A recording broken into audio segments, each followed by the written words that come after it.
الناس الكل تستخيب البات فويتي صعيبة، اما من اليوم باش نبسطها لكم وتولي تظهر لكم سهلة على الاخر. يلا تابعوني. ناخذوا كيلو فارينة، 20 جرام ملح، 20 جرام سكر، 100 جرام زبدة و500 مليلتر ماء، ونعجنوا البات مدة دقيقتين لين تتلم. بعد نعملوا عليها كخوا ونخليوها ترتاح مدة 15 دقيقة. توا ناخذوا 500 جرام زبدة ولا مارغارين دو فويتاج ونخدموها مليح على بابي كويسون. بعد نحلوا البات من الجناب،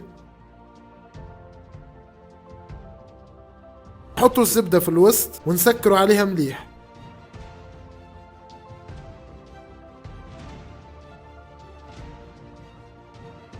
نعملوا التور الاول وبعد كل تور نخليوها ترتاح في الفريجيدير مدة 15 دقيقة، ونعاودوا الطريقة هذه 5 مرات. البات فويتي تصبر في الكونجيلاتور حتى ل3 شهور ولا في الفريجيدير مدة 8 ايام. وهكا نكونوا تحصلنا على اقوى روسيت بات فويتي، وما تنسيوش تسجلوها عندكم خاطر مازلنا باش نخدموا بها، وما تنسيوش تعطيوني رايكم في كومنتير.